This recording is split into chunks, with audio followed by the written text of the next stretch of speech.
Perkenalkan, nama saya Erika Budayamyanti dengan NIM 2023 1888051. Berikut ini saya akan menjawab soal ulangan tengah semester dari AIK untuk nomor 1. Keberadaan organisasi Muhammadiyah di Indonesia ini merupakan bagian dari munculnya gerakan pembaruan di dunia Islam. Ini merupakan respon abad kebangkitan Islam setelah mengalami kemunduran pasca runtuhnya dinasti Ottoman. Yang A. Jelaskan kemajuan di bidang politik pada zaman Kesultanan Utsmani. Dan B. Kemukakan dua tokoh pembaruan Islam yang muncul pada akhir abad 19 dan awal abad 20, yakni Jamaluddin Al-Afghani dan Muhammad Abduh. Dan jelaskan pula pemikiran masing-masing tentang Islam dan umat Islam. Saya akan menjawab untuk yang A terlebih dahulu. Kemajuan di bidang politik pada zaman Kesultanan Utsmani, Ottoman Empire adalah salah satu kekhalifahan Islam terbesar yang mencapai puncak kejayaannya pada abad ke-16 dan ke-17. Di bidang politik sendiri, Kesultanan Utsmani mencatat berbagai kemajuan, antara lain yang pertama sistem pemerintahannya sentralisasi. Kesultanan Utsmani mengembangkan sistem pemerintahan yang terpusat dengan kekuasaan tertinggi di tangan sultan. Pemerintahan ini didukung oleh sistem birokrasi yang kuat dan terorganisasi. Yang kedua adalah hukum syariah dan kanun. Kesultanan Utsmani menerapkan hukum syariah Islam yang dikombinasikan dengan hukum sekuler kanun untuk mengatur kehidupan masyarakat. Ini menciptakan keseimbangan antara prinsip agama dan kebutuhan administratif. Yang ketiga maksudnya ekspansi wilayah. Kesultanan Utsmani berhasil menguasai wilayah yang luas termasuk Eropa Timur, Timur Tengah, dan Afrika Utara. Lalu untuk yang keempat, sistem militernya yang kuat. Kesultanan Utsmani ini memiliki pasukan elit yang terkenal disiplin dan teknologi militernya yang canggih, seperti penggunaan meriam besar dalam pengepungan Konstantinopel. Yang kelima adalah keberagaman dalam pemerintahan Kesultanan Utsmani, menerapkan sistem yang memberikan otonomi kepada komunitas non-muslim untuk mengatur urusan internal mereka termasuk agama dan hukum sipil. Selanjutnya saya akan menjawab soal yang B, yaitu tokoh pembaruan Islam Jamaluddin Al-Afghani dan Muhammad Abduh. Pada akhir abad ke-19 dan awal abad ke-20, tokoh-tokoh pembaru Islam seperti Jamaluddin Al-Afghani dan Muhammad Abduh muncul sebagai pemimpin pemikiran yang berusaha mengangkat umat Islam dari kemunduran. Yang pertama ada Jamaluddin Al-Afghani. Pemikirannya itu pan-Islamisme. Al-Afghani mengadvokasi pan-Islamisme, yaitu persatuan dunia Islam untuk melawan kolonialisme Barat. Ia percaya bahwa umat Islam harus bersatu di bawah solidaritas Islam untuk mengembalikan kejayaan Islam. Selanjutnya ada anti-kolonialisme. Al-Afghani menentang dominasi dan eksploitasi oleh kekuatan Barat, terutama Inggris dan Prancis yang melemahkan dunia Islam. Selanjutnya ada pembaruan pendidikan. Al-Afghani menekankan pentingnya pendidikan modern yang menggabungkan ilmu pengetahuan Barat dengan nilai-nilai Islam untuk memberdayakan umat Islam. Karya dan aktivitas Al-Afghani meliputi Al-Afghani aktif mengadakan diskusi dan menulis artikel di berbagai surat kabar untuk menyebarkan gagasannya. Al-Afghani juga membangun jaringan intelektual yang menghubungkan pemimpin muslim di berbagai negara. Sedangkan Muhammad Abduh, pemikirannya ada yang pertama reformasi agama.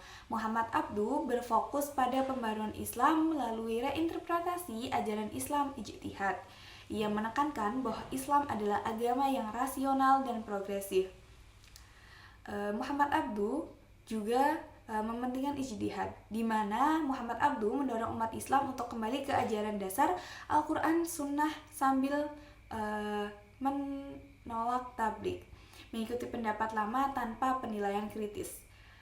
Selanjutnya ada modernisasi pendidikan. Muhammad Abduh mengusulkan reformasi sistem pendidikan Islam agar mencakup ilmu pengetahuan modern dan filsafat, sehingga umat Islam mampu bersaing dengan dunia Barat.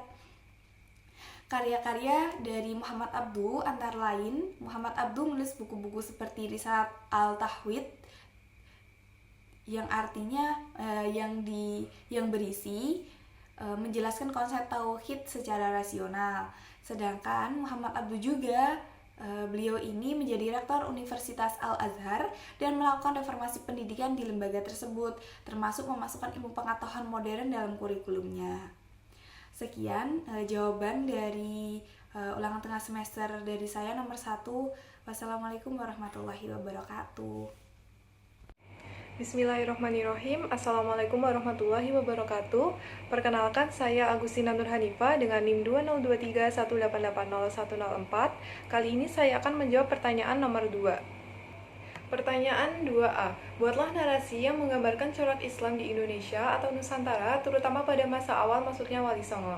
Islam di Nusantara, khususnya di Jawa, mengalami transformasi signifikan pada abad ke-15 melalui peran Wali Songo. Mereka adalah 9 ulama yang menyebarkan Islam dengan pendekatan budaya untuk mengintegrasikan ajaran Islam dengan tradisi lokal Hindu-Buddha. Metode ini memungkinkan masyarakat untuk menerima Islam tanpa kehilangan identitas budaya mereka. Beberapa metode seperti menggunakan seni pertunjukan, misalnya wayang, yang akan menjadikan dakwah lebih menarik dan relevan bagi masyarakat. Selain itu, tradisi selamatan dan upacara adat lainnya diadaptasi untuk memasukkan nilai-nilai Islam sehingga menciptakan akulturasi yang harmonis. Metode lainnya adalah dengan mendirikan pesantren dan juga masjid serta mengedukasi masyarakat tentang pertanian serta perdagangan. Untuk pertanyaan 2B, apa saja kebijakan pemerintah penjajah Belanda terhadap Indonesia, khususnya kepada umat Islam yang sangat merugikan dan jelaskan? Yang pertama ada pembatasan pendidikan. Belanda memberlakukan peraturan ketat terhadap pendidikan Islam, termasuk mengharuskan guru-guru agama untuk mendapatkan izin sebelum mengajar, sehingga membatasi kebebasan dalam berpendidikan. Yang kedua adalah marginalisasi ulama. Banyak ulama dan kiai yang dimarginalkan sehingga pengaruh mereka dalam masyarakat berkurang. Yang ketiga, pengawasan ketat. Setiap proses pembelajaran di madrasah dan pesantren diawasi ketat oleh pemerintah untuk mencegah potensi pemberontakan sehingga membuat pendidikan Islam sulit berkembang. Yang keempat adalah permisahan sistem pendidikan. Belanda memperkenalkan sistem sekolah modern yang memisahkan pendidikan umum dan pendidikan agama sehingga menciptakan dua golongan dalam dunia pendidikan di Indonesia. Bismillahirrahmanirrahim. Assalamualaikum warahmatullahi wabarakatuh. Perkenalkan di sini dengan nama Muhammad Salman Hamam dengan NIM 202318800086 akan menjelaskan tentang tugas UTS AIK nomor 3. Baik, di sini saya akan menjelaskan faktor subjektif dan faktor objektif kenapa bisa atau apa yang melatar belakangnya berdirinya Muhammadiyah. Baik, yang pertama untuk faktor subjektif. Faktor subjektif di sini berkaitan dengan kesadaran dan tekad pribadi atau individu-individu yang terlibat dalam pendirian Muhammadiyah. Nah, pendiri Muhammadiyah seperti Kiai Haji Ahmad Dahlan merasa bahwa umat Islam di Indonesia ini membutuhkan pembaharuan dalam memahami agama agar bisa maju dan tidak tertinggal oleh zaman. Nah, kesadaran ini dipengaruhi oleh keinginan untuk mengembalikan ajaran Islam kepada sumbernya yang murni, yaitu Al-Quran. Nah, contoh dari faktor subjektif di sini yakni adalah keinginan Kiai Haji Ahmad Dahlan untuk melakukan reformasi dengan cara beribadah dan memerangi kebodohan. Nah, serta juga memerangi kemiskinan dan ingin kalangan umat Islam ini lebih modern dan agar Muhammadiyah ini tidak tertinggal oleh zaman. Baik. Nah, selanjutnya ada faktor objektif. Faktor objektif di sini yaitu faktor yang mencakup kondisi sosial, kondisi politik dan budaya yang ada pada saat itu. Nah, faktor ini mempengaruhi munculnya nantinya akan mempengaruhi munculnya Muhammadiyah. Pada abad ke-20, Indonesia, terutama pada Jawa, sedang menghadapi berbagai permasalahan sosial seperti rendahnya kualitas pendidikan, lalu ada kemiskinan, serta pengaruh kuat dari penjajahan Belanda yang memperburuk keadaan umat Islam. Contoh dari faktor objektif yaitu keadaan sosial dan pendidikan yang rendah di kalangan umat Islam pada masa itu, yang mengharuskan adanya lembaga pendidikan yang dapat memberikan pendidikan modern yang berbasis agama Islam. Mungkin itu saja dari saya. Sekian. Wassalamualaikum warahmatullahi wabarakatuh. Assalamualaikum warahmatullahi wabarakatuh. Perkenalkan, nama saya Siti Narsana dengan NIM 202318800037. Di sini saya dari kelompok 18. Di sini saya akan menjawab soal nomor 4A, yaitu profil Kiai Haji Ahmad Dahlan yang disebut Muhammad Darwisi dalam memahami dan mengamalkan ajaran Islam. Kiai Haji Ahmad Dahlan yang memiliki nama asli Muhammad Darwisi adalah seorang ulama dan pembaharu Islam yang lahir pada tahun 1868 di Yogyakarta. Pemahamannya terhadap ajaran Islam dipengaruhi oleh pendidikan tradisional dan modern. Beliau belajar di Mekah, di mana ia memperoleh pengetahuan mendalam tentang Al-Quran, hadis, dan pemikiran reformis Islam. Dalam memahami dan mengamalkan ajaran Islam, Kiai Haji Ahmad Dahlan yang pertama yaitu berpegang pada Al-Quran dan hadis sebagai landasan utama kehidupan yang mengkritisi praktik-praktik keagamaan yang tidak sesuai dengan isyarat Islam. Yang kedua yaitu menekankan Islam sebagai agama amal yang diharuskan diaplikasikan dalam kehidupan sehari-hari, tidak hanya sebatas ritual tetapi juga untuk menjawab kebutuhan sosial, pendidikan, dan kesehatan masyarakat.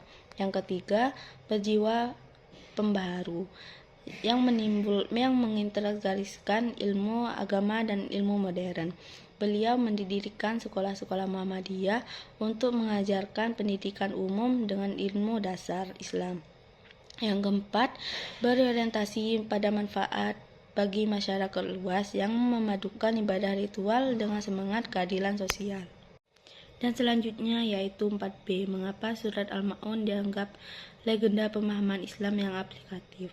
Surat Al-Ma'un menjadi dasar teologis penting dalam gerakan Muhammadiyah karena surat ini menekankan hubungan antara keimanan kepada Allah dan aksi nyata membantu sesama manusia. Kiai Haji Ahmad Dahlan memahami surat Al-Ma'un sebagai perintah untuk mewujudkan Islam yang aplikatif dan berdampak langsung pada kesejahteraan sosial.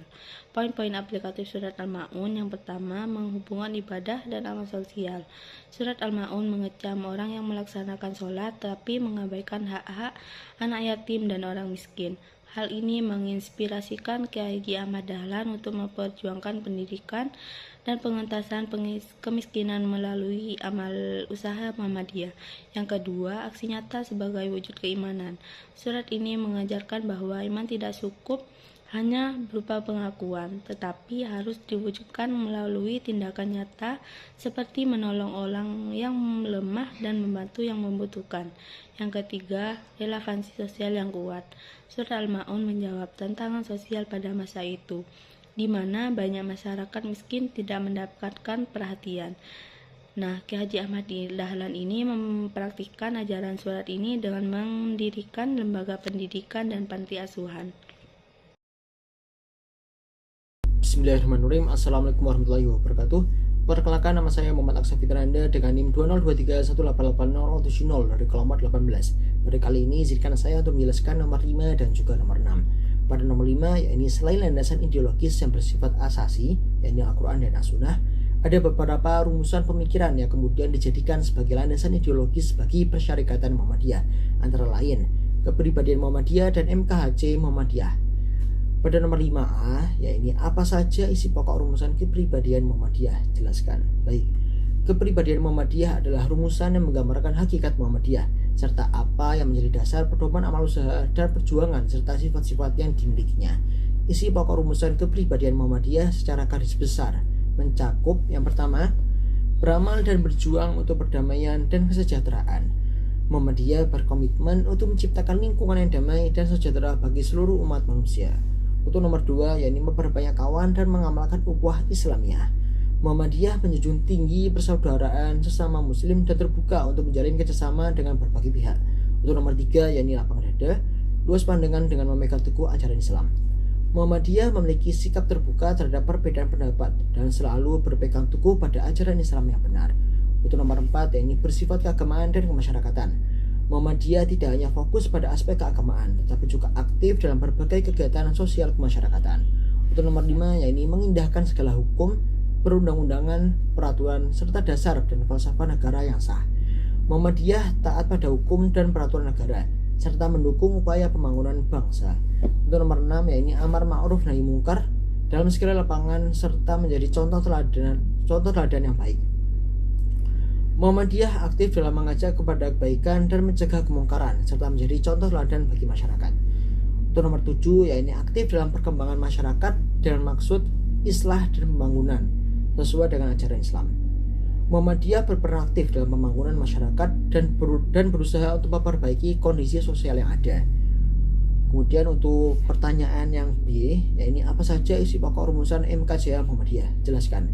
Baik, MKCH atau Matan Keyakinan dan Cita-Cita Hidup Muhammadiyah merupakan pernyataan resmi Muhammadiyah yang berisi keyakinan dan cita-cita hidup organisasi. Isi pokok MKCH Muhammadiyah antara lain, yang pertama, keyakinan akan kebenaran Islam. Muhammadiyah meyakini bahwa Islam adalah agama yang benar dan sempurna. Kemudian untuk yang kedua, yaitu komitmen terhadap Al-Quran dan Sunnah. Muhammadiyah berpegang teguh pada Al-Quran dan Sunnah sebagai sumber ajaran Islam. Untuk nomor 3, yakni cita-cita tegaknya Islam yang murni. Muhammadiyah berjuang untuk mewujudkan Islam yang murni dan bebas dari penyimpangan. Untuk yang nomor 4, yakni pentingnya amal solih. Muhammadiyah menekankan pentingnya amal solih dalam kehidupan sehari-hari. Kemudian ada nomor 6, yakni perjuangan untuk kemaslahatan umat. Muhammadiyah selalu berjuang untuk kepentingan dan kemaslahatan umat manusia. Kemudian untuk kepribadian Muhammadiyah dan MKCH Muhammadiyah merupakan elaborasi dari nilai-nilai dasar yang terkandung dalam Al-Quran dan As-Sunnah. Kedua rumusan ini berfungsi sebagai pedoman bagi Muhammadiyah dalam menjalankan amal usahanya dan berinteraksi dengan masyarakat. Kepribadian Muhammadiyah dan MKCH Muhammadiyah merupakan dua pilar penting dalam ideologi Muhammadiyah. Kedua rumusan ini saling melengkapi dan memberikan arah yang jelas bagi Muhammadiyah dalam menjalankan misi dakwah dan membangun masyarakat yang lebih baik. Kemudian untuk yang nomor 6, yakni Muhammadiyah sebagai gerakan dakwah Islam amar ma'ruf nahi mungkar, berakidah Islam dan bersumber pada Al-Quran dan Sunnah. Muhammadiyah mempunyai karakter yang khas, yakni berwatak tajrid dan tajdid. Untuk nomor 6A, yaitu apa yang dimaksud dengan berwatak tajrid? Jelaskan. Baik, berwatak tajrid. Tajrid dalam konteks Muhammadiyah berarti permurnian atau purifikasi. Ini berarti Muhammadiyah berupaya memurnikan ajaran Islam dari segala bentuk penyimpangan, bid'ah, atau unsur-unsur yang asing tidak sesuai dengan Al-Quran dan As-Sunnah yang sahih. Kemudian tujuan utama tajrid adalah pertama, mengembalikan Islam pada kemurniannya. Muhammadiyah ingin mengembalikan ajaran Islam pada bentuk aslinya seperti yang diajarkan oleh Nabi Muhammad SAW. Kemudian menghindari penyimpangan. Dengan tajrid, Muhammadiyah berupaya mencegah terjadinya penyimpangan dalam akidah, ibadah, dan amalan sehari-hari. Kemudian untuk yang nomor 3, yakni menjaga kesucian ajaran Islam. Tajrid dilakukan untuk menjaga kesucian dan kemurnian ajaran Islam agar tidak terkontaminasi oleh paham-paham yang bertentangan. Untuk contohnya, penerapan tajrid dalam Muhammadiyahan seperti kembali pada sumber utama. Muhammadiyah selalu mengacu pada Al-Quran dan As-Sunnah dalam memahami dan mengamalkan ajaran Islam. Kemudian menolak bid'ah. Muhammadiyah menolak segala bentuk bid'ah atau perbuatan yang baru dalam agama yang tidak ada contohnya dari Nabi Muhammad SAW. Kemudian yang ketiga, yakni menolak tahayul. Muhammadiyah juga menolak segala bentuk tahayul, kufarat atau kurafat, dan kepercayaan yang tidak berdasar pada ajaran Islam. Kemudian untuk yang B, yakni apa yang dimaksud dengan berwatak tajdid? Jelaskan. Baik, tajdid berarti pembaharuan atau modernisasi. Muhammadiyah tidak hanya berfokus pada pemurnian ajaran Islam, tetapi juga berupaya memperbarui dan menyesuaikan ajaran Islam dengan perkembangan zaman. Tujuan utama tajdid adalah pertama, menjadikan Islam relevan. Muhammadiyah ingin agar ajaran Islam tetap relevan dengan perkembangan zaman dan dapat menjawab tantangan-tantangan yang dihadapi umat manusia. Kemudian untuk yang kedua, yakni mengembangkan pemikiran Islam. Muhammadiyah mendorong pengembangan pemikiran Islam agar tidak statis dan terus berkembang sesuai dengan perkembangan ilmu pengetahuan. Kemudian untuk yang ketiga, yakni memperbaiki kondisi umat. Muhammadiyah berupaya memperbaiki kondisi umat Islam melalui berbagai program pendidikan, sosial, dan ekonomi. Kemudian untuk contohnya seperti pendidikan modern, Muhammadiyah mendirikan berbagai lapangan atau lembaga pendidikan modern untuk mencetak generasi muda yang berilmu dan berakhlak mulia. Kemudian untuk yang kedua, yakni pengembangan ekonomi umat. Muhammadiyah aktif dalam mengembangkan ekonomi umat melalui berbagai usaha dan koperasi. Kemudian untuk yang ketiga, yakni pemberdayaan perempuan. Muhammadiyah memberikan perhatian khusus pada pemberdayaan perempuan dan anak-anak. Singkatnya, Tajrid dan Tajdid ini merupakan dua sisi mata uang yang saling melengkapi dalam Muhammadiyah. Tajrid memastikan kemurnian ajaran Islam, sedangkan Tajdid memastikan relevansinya dengan zaman. Keduanya merupakan upaya Muhammadiyah untuk mewujudkan Islam yang rahmatan lil alamin. Baik, mungkin cukup sekian dari saya. Alhamdulillahirabbil alamin. Terima kasih. Wassalamualaikum warahmatullahi wabarakatuh.